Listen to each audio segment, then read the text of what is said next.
Jusqu'à maintenant, je connaissais la société Stage Cycling pour ses nombreux capteurs de puissance qui étaient capables de s'adapter à n'importe quelle configuration de vélo, de type de transmission, bref, ces capteurs manivelles. Mais ils ont sorti maintenant il y a plusieurs années des compteurs GPS, chose que je n'avais pas du tout connaissance, et en cette année 2022, ils ont renouvelé totalement leur gamme en travers de deux nouveaux compteurs, le M200 pour le petit de 2,2 pouces et le L200, un poil plus grand pour un meilleur confort visuel. J'ai eu l'occasion de recevoir le M200 que j'ai entre les mains. On va partir dans cette vidéo à sa découverte. Que contient la boîte de ce M200? Quelles sont ses caractéristiques principales? À quoi s'attendre?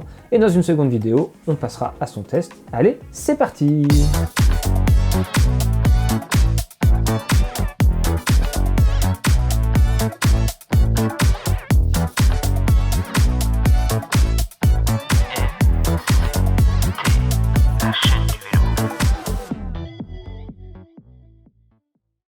Comme toute découverte de produit, on va réaliser cette vidéo en plusieurs étapes. L'unboxing, on va dévoiler ses specs, on va un peu voir ce qu'il a dans le ventre et on va aussi voir son application compagnon. Car en 2022, pour pouvoir faire un compteur qui tient la route, il faut certes un bel objet, un appareil qui va facilement se prendre en main avec une bonne ergonomie, une bonne autonomie, une bonne précision, mais aussi une bonne application compagnon que l'on va mettre sur son smartphone et qui va permettre d'interagir avec le compteur, de pouvoir le configurer, d'y injecter des itinéraires, de pouvoir analyser ses données après sortie. On va voir ce que propose Stage Cycling sur tous ces domaines.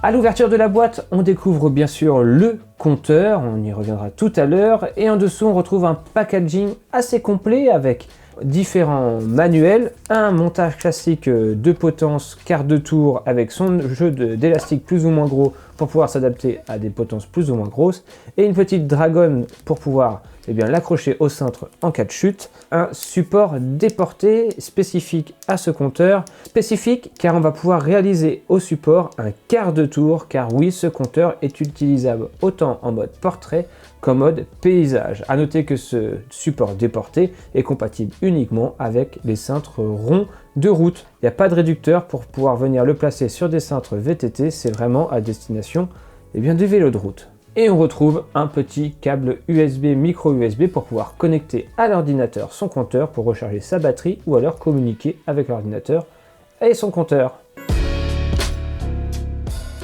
Voilà un packaging assez complet, mais sans capteur, il faudra alors rajouter un peu d'argent. Et d'ailleurs, parlons spec, parlons chiffres dans cette deuxième partie de vidéo.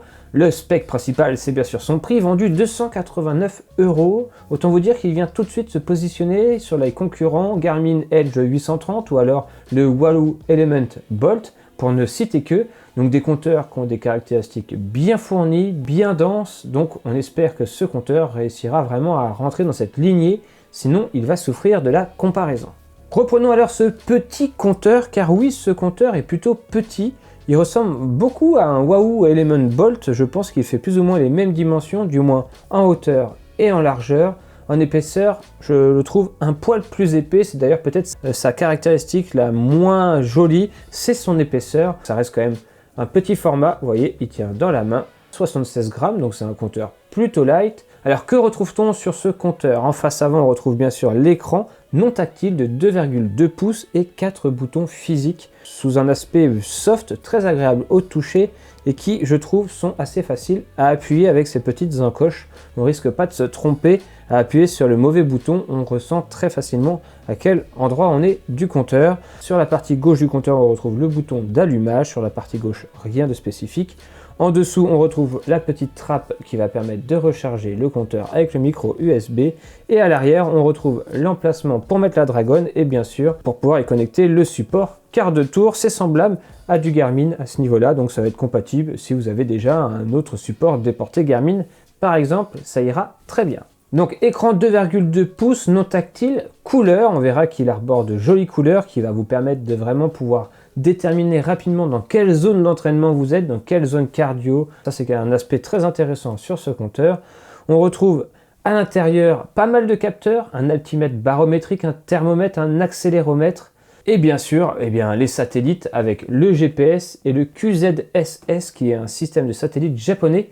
Dommage, il n'y a pas Galileo dedans et pourtant on est en Europe, on aurait aimé gagner un peu plus de précision en ayant le capteur satellite Galileo, mais il n'est pas et vous allez voir que ça aura son importance tout au long du test de ce compteur. Entièrement connecté aussi par ses connexions de proximité, donc en plus Bluetooth, ça c'est pour les capteurs, et aussi Wi-Fi, il va pouvoir alors être connecté directement à la Wi-Fi de votre maison pour pouvoir configurer, envoyer, réceptionner directement des itinéraires, vos sorties directement sur Strava ou sur la plateforme Stage Link pour pouvoir être derrière analysé. Donc on peut utiliser ce compteur presque tout seul, mais pour vraiment pousser l'expérience le plus loin possible, il faudra passer par son application Compagnon. Question batterie, on retrouve une batterie de 1600 mAh pour une autonomie annoncée entre 10 et 18 heures. Alors attention, c'est plutôt 10 heures que 18 heures. 18 heures c'est en mode éco, 10 heures c'est en mode navigation avec un capteur connecté et c'est souvent dans ce cas précis qu'on va l'utiliser. Donc misez plutôt sur une autonomie de 10 heures. Il est toujours possible de venir le connecter et de le recharger en roulant, même si ce n'est pas forcément la chose la plus pratique à réaliser une fois sur le vélo. On pourra faire une vidéo de 30 minutes uniquement sur les fonctions proposées à l'intérieur de ce compteur, mais on va essayer de passer rapidement en revue pour bien comprendre ce que l'on peut faire et ce que l'on ne peut pas faire. Déjà, petit allumage à l'instant, qu'est-ce qu'il détecte? Eh bien, une nouvelle mise à jour, donc pendant que je vais vous parler, je vais lancer le téléchargement de la mise à jour. Vous voyez, même pas besoin de téléphone, il va chercher directement grâce à la Wi-Fi la mise à jour, il va la télécharger et il va la mettre tout simplement à jour automatiquement. Donc ça c'est plutôt quelque chose qui marche très bien. Donc lorsque l'on rentre dans le compteur, on tombe face à un menu avec 4 catégories. La catégorie débuter une course qui correspond à l'allumage d'une activité. On retrouve ensuite l'onglet fichier, on va pouvoir y retrouver vos historiques des courses. Vous voyez, on voit déjà un premier problème apparaître, c'est la traduction FR, elle est parfois un peu aléatoire. Historique des courses, alors moi c'est pas vraiment des courses que je réalise, c'est des sorties de vélo, mais c'est donné en course. On va voir que tout au long de la vidéo, vous allez peut-être voir des traductions plus ou moins aléatoires où on ne sait pas toujours ce que ça veut dire. Ça fait partie des petits bémols de ce compteur, la traduction n'est pas parfaite. Donc dans l'onglet fichier, on retrouve un historique des courses avec tout un tas de petites stats, notamment basées sur la puissance, où on a un historique sur les derniers jours de combien de puissance max vous avez développé sur 1 seconde, sur 3 secondes, sur 5 minutes, sur 10 minutes, bref. Ça permet de savoir un peu où on se situe et avoir une estimation de notre possible FTP par exemple. On retrouve aussi vos différents itinéraires synchronisés pour pouvoir les lancer et les suivre dans la carte, vos différents entraînements si vous en avez aussi implanté dans le compteur, et on retrouve la gestion de la carte. Il faut savoir que ce compteur est basé sur les fonds de carte OpenStreetMap, totalement gratuite, donc vous avez le monde entier qui est accessible, vous avez juste à choisir la zone que vous voulez avoir dans le compteur et ça prendra alors sur les 16 gigas de data disponible sur le compteur pour pouvoir afficher le fond de carte de votre choix. Donc ça fait toujours plaisir d'avoir des cartes gratuites, c'est devenu un peu une norme maintenant, il y a quasiment plus de compteurs qui proposent des cartes payantes et heureusement. Le troisième onglet, l'onglet connexion, lui permettra de connecter vos différents capteurs et les gérer, de connecter votre smartphone pour pouvoir ensuite discuter avec lui et utiliser l'application Stage Cycling et aussi bien configurer le Wi-Fi pour, comme je vous le disais tout à l'heure, pouvoir l'utiliser un peu plus tranquillement sans téléphone, car oui, c'est possible.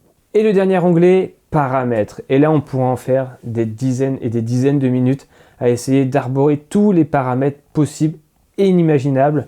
Comprenez par là qu'on peut alors paramétrer des fonctions automatiques comme les pauses automatiques, les rappels pour boire, les rappels pour manger, les tours automatiques, les pauses automatiques, ça je l'ai déjà dit. Bref, on peut aussi paramétrer les données utilisateurs, votre taille, votre poids, votre FTP pour ensuite pouvoir vous baser sur ces chiffres pour pouvoir calculer vos FTP, vos performances. On peut aussi déterminer les différents profils, créer des profils avec différentes pages de données, avoir plusieurs pages de données avec des éléments précis suivant une utilisation précise. Donc tout ça est possible directement avec votre compteur. Mais moi, ce que je vous conseille, c'est vraiment de passer par l'application Compagnon Stage Cycling qui permet exactement les mêmes réglages, mais avec votre téléphone, avec un écran tactile et avec finalement plus de facilité et de clarté, car le problème que souffre ce petit compteur, c'est finalement la taille de son écran, et la taille de son écran lui empêche d'afficher des longues lignes de texte. Du coup, on ne voit pas toujours afficher l'intégralité du texte, on est parfois obligé d'attendre qu'il défile, ça prend un peu de temps, et on voit même que dans les écrans de données, parfois, il y a du chevauchement de texte, avec le parcours qui se met à cheval sur les km/h, etc. Visuellement, c'est pas toujours le plus facile et le plus agréable à utiliser. C'est pourquoi je me suis très vite tourné vers l'application Compagnon pour pouvoir finir de configurer mon compteur. Vous voyez, j'ai eu le temps de vous expliquer un peu ce qu'il y avait à l'intérieur, de mémoire, de tête, et la petite mise à jour est faite. Bon, alors je ne sais pas exactement quelles sont les nouveautés, il faudra aller voir ça sur Internet, mais en tout cas, la mise à jour est faite et ça a été plutôt rapide. L'application Compagnon Stage Cycling est une vraie extension pour votre compteur et une façon de vous simplifier la vie dans le paramétrage de votre compteur. Donc elle n'est pas indispensable pour paramétrer le compteur comme je le disais tout à l'heure, mais elle va être indispensable pour d'autres aspects. Alors linker le compteur à l'application est quelque chose d'assez facile, un système de QR code que vous allez venir scanner avec votre téléphone et hop, c'est linké et on retrouve dans la partie Bluetooth votre compteur que l'on va pouvoir entièrement paramétrer. Alors cette application Stage Cycling, elle est indispensable si vous voulez linker les services qui sont compatibles, c'est-à-dire Strava et Komoot par exemple pour les itinéraires ou encore Training Peaks ou Trainer Road pour les sessions d'entraînement. Si vous ne linkez pas grâce à cette application ces comptes, vous ne pourrez pas ensuite injecter les itinéraires que vous créez sur Strava ou Komoot dans votre compteur. Enfin, vous pourrez toujours le faire, mais de façon un peu plus complexe. C'est pourquoi il est quand même conseillé d'utiliser cette application. Et vous allez voir que cette application, elle est très complète car on retrouve toutes les options possibles qu'il y a dans le compteur, dans l'application, et je peux vous dire qu'il est beaucoup plus facile de venir naviguer dans les options avec un grand écran tactile où on peut venir vraiment bouger tout sur l'écran plutôt qu'avec 4 petits boutons physiques. J'ai réalisé vraiment toute la configuration avec le smartphone. Alors l'application ne déroge pas à la règle, elle souffre aussi d'une traduction FR parfois un petit peu approximative. Par exemple, dans les profils, lorsque l'on va sélectionner son type d'activité, on voit qu'il y a gravier pour gravel ou navetaire pour je ne sais pas quoi. D'ailleurs, je n'ai toujours pas compris ce que c'était que naveter. Voilà, vous voyez, des petites incohérences comme ça, et ce ne sont pas les seuls. On peut paramétrer les rappels, on peut paramétrer ses caractéristiques physiologiques, on peut retrouver tous les itinéraires Strava, toutes les sessions d'entraînement, on retrouve bien sûr un historique complet de vos sorties, on peut gérer les fonds de carte, on peut aussi gérer les fonctions globales, donc les téléchargements automatiques des nouveaux trajets, les notifications, donc ce qui va apparaître à l'écran. On peut comme ça paramétrer les options de navigation, d'entraînement et bien sûr de profil. Alors cette application, c'est pas l'application la plus facile que j'ai eu à prendre en main. Garmin et Wahoo, pour ne citer que encore une fois, font vraiment des produits beaucoup plus accessibles au grand public et beaucoup plus faciles à prendre en main. Cette application Compagnon, elle est complète, mais au premier abord, on pourrait se dire, mince, je n'arrive pas à faire tout ce que je veux, et pourtant en fouillant un peu plus, en s'obstinant un tout petit peu plus, on arrive vraiment à réaliser tout ce que l'on veut. Un truc tout bête, mais sur un compteur, si je veux afficher la vitesse moyenne sur d'autres compteurs, j'ai juste à sélectionner champ de données, vitesse moyenne. Ici, ça va être un peu plus différent. Vous voyez, vous allez aller sur une page de données que vous voulez personnaliser, vous allez cliquer sur un champ de données que vous voulez personnaliser, voilà. Et pour avoir la vitesse moyenne, il ne faudra pas aller dans mesure et essayer de trouver vitesse moyenne, car vous n'aurez pas vitesse moyenne, mais vous cliquez quand même sur vitesse, et en fait, il va falloir ensuite changer sur la durée. Soit vous choisissez la vitesse instantanée, et donc vous aurez votre vitesse instantanée, soit vous choisissez la vitesse parcours, ce qui signifie que ce sera la vitesse moyenne. Et vous voyez, c'est ces changements de termes, ces changements d'habitude qui pourraient nous faire penser que le compteur n'est pas complet, et pourtant vraiment tout y est. Il suffit juste de saisir ces différences, les comprendre, et vous aurez vraiment toutes les données inimaginables que vous pouvez avoir avec les autres compteurs, vous les aurez avec l'application Compagnon, ou même directement avec le compteur. Donc vraiment, c'est quelque chose de très complet. On reparlera de la navigation, du suivi de navigation, comment ça se gère, est-ce que c'est suffisant, est-ce que c'est confortable à la lecture, est-ce qu'on a toutes les données que l'on veut. On reviendra bien sûr point par point sur ce que j'ai aimé, moins aimé, est-ce que je vous le conseille ce compteur, est-ce que je ne vous le conseille pas. Ça sera la deuxième vidéo et je vous encourage dans l'espace commentaire, si vous avez des questions sur le compteur, d'utiliser l'espace commentaire pour me poser toutes vos questions. Alors si vous ne voulez pas louper cette deuxième partie, je vous invite à vous abonner dès maintenant en cliquant sur le bouton en bas à droite de la vidéo. Alors, beau compteur, ce stage dash ou pas bon? Allez, on se dit à très bientôt. D'ici là, comme toujours, portez-vous bien. Ciao, bye bye.